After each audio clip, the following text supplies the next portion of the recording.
पूरे देश में एक आंदोलन लगातार जारी है जिसे किसान आंदोलन का नाम दिया जा रहा है और ये आंदोलन हाल ही में लागू कृषि कानून से संबंधित है।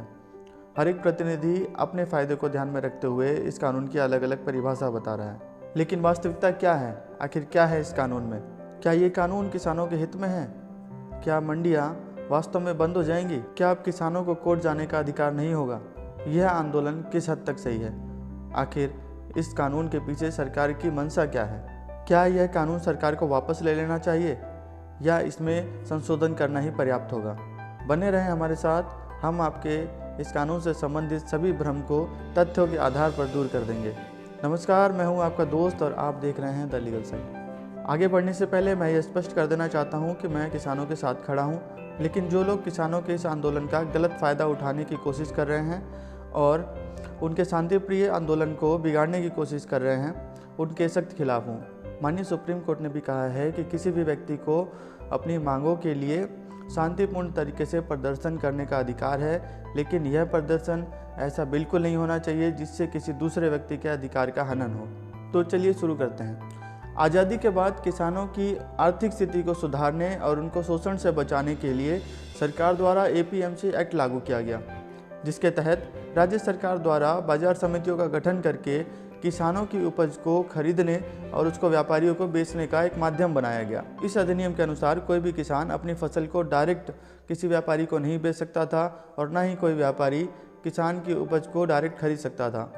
ऐसा करने के लिए उन्हें राज्य सरकार द्वारा बाजार समितियों के माध्यम से जो एजेंट अधिकृत किए गए हैं उनके माध्यम से ही ऐसा किया जाना संभव था।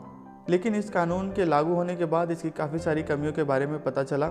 APMC की प्रक्रिया ने मोनोपोली को जन्म दिया। अब किसानों को अपनी फसल बेचने का केवल एक ही माध्यम था, कमीशन एजेंट, और मजबूरी में उन्हें उसी के माध्यम से उन्हें अपनी फसलों को बेचना पड़ता था तथा इसी मोनोपोली का फ़ायदा उठाकर कमीशन एजेंट किसानों से निर्धारित मूल्य से भी कम कीमत पर सौदा करके उनकी फसल को खरीदते थे।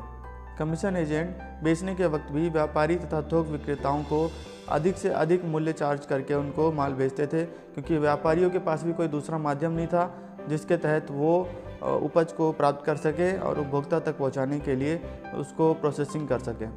उसका नतीजा यह हुआ कि किसानों को उनकी उपज के लिए बहुत ही कम कीमत मिलने लगी और अंत में उपभोक्ता को उसी उपज के लिए अधिक मूल्य देना पड़ता है। APMC एक्ट में राज्य सरकार द्वारा किसानों से भारी मात्रा में कर वसूला जाता है।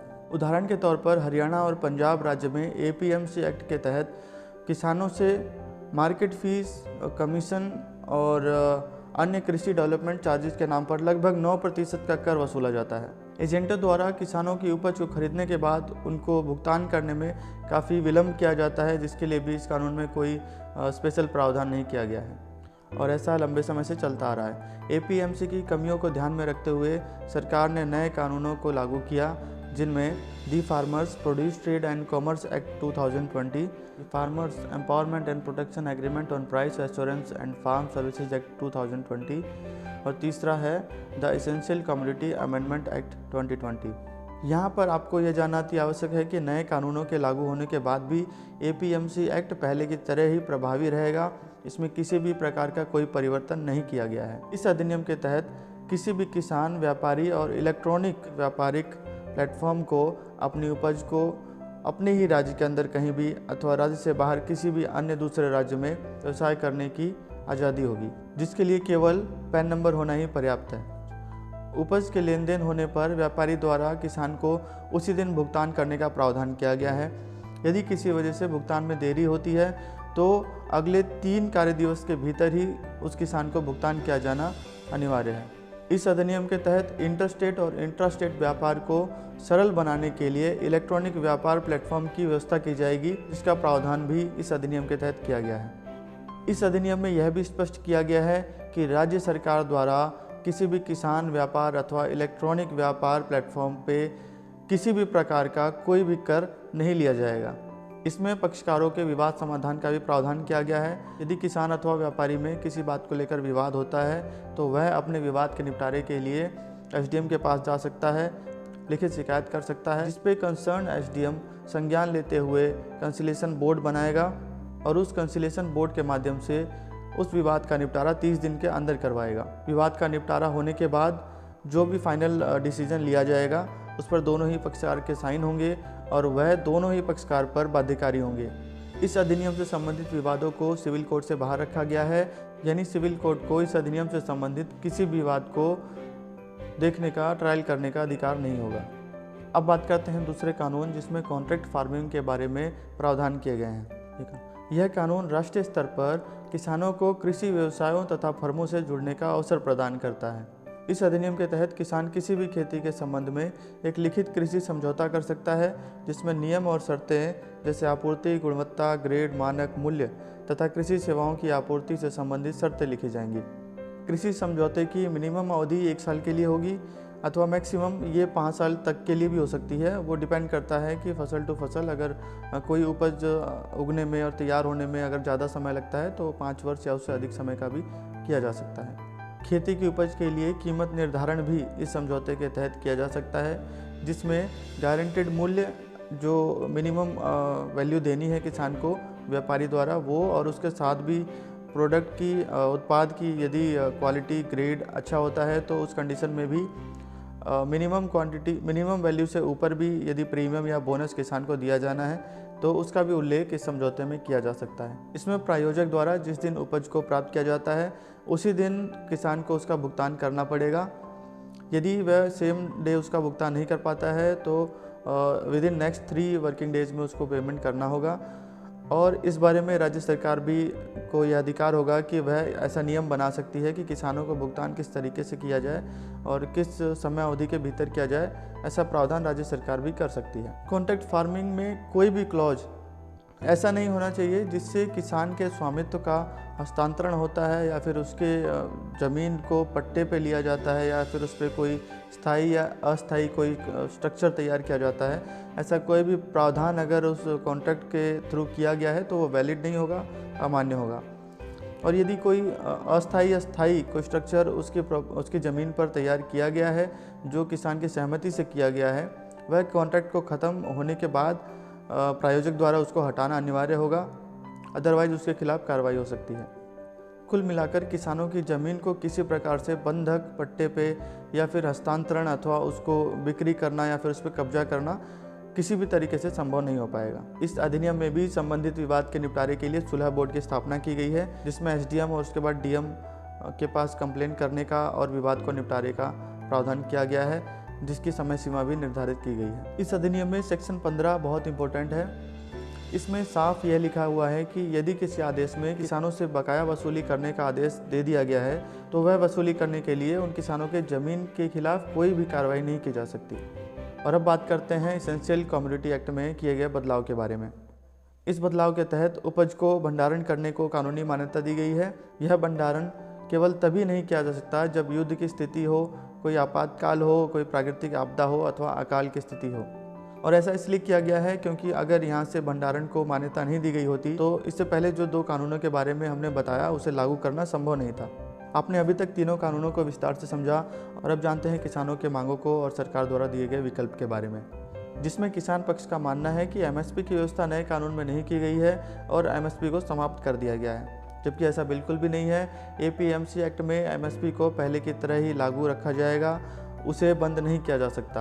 और नए कानून में एमएसपी की जगह गारंटेड मूल्य किसानों को प्रदान करने के लिए व्यवस्था की जाए, ऐसा प्रावधान किया गया है। और पंजाब सरकार ने तो एमएसपी से कम मूल्य पर लेन देन करने वाले के खिलाफ कार्रवाई करके 3 साल तक की सजा देने का प्रावधान कर भी दिया है। एमएसपी की बढ़ती मांगों को देखकर सरकार ने भी संशोधन करना स्वीकार कर लिया है और लिखित में एमएसपी को नए कानून में जगह देने का आश्वासन दिया है। यहाँ पर आपको यह भी जानना आवश्यक है कि एपीएमसी एक्ट में एमएसपी की जहाँ तक बात है, 2015 में शांता कुमार की कमेटी के अनुसार केवल 6% किसानों को ही एमएसपी का लाभ मिलता है तथा नीति आयोग के 2016 के सर्वे के अनुसार लगभग 81% किसानों को एमएसपी के बारे में पता तक नहीं है। दूसरा, किसानों का मानना यह है कि एपीएमसी एक्ट समाप्त हो गया है और मंडियां हमेशा के लिए बंद हो जाएंगी, जो कि बिल्कुल भी संभव नहीं है। राइट टू फूड एक्ट 2013 के अनुसार हर व्यक्ति को खाने की पूर्ति के लिए निर्धारित कीमत पर अनाज उपलब्ध करवाना सरकार का दायित्व है, जिसकी पूर्ति सरकार एपीएमसी मंडियों के माध्यम से उपज खरीद कर उसकी पूर्ति करती है। और यह संख्या इतनी अधिक है कि इसकी पूर्ति केवल मंडियों के माध्यम से ही की जा सकती है। किसानों और व्यापारियों को नए कानून के माध्यम से अतिरिक्त विकल्प प्रदान किया गया है ताकि वे केवल मंडियों के माध्यम से ही नहीं अपितु अन्य माध्यम से भी अपनी आय को बढ़ा सकें। जिससे कृषि को भी एक नया प्लेटफॉर्म मिलेगा, जिससे किसानों की उत्पादन करने की क्षमता, टेक्नोलॉजी और इलेक्ट्रॉनिक व्यापार को बढ़ावा मिलेगा।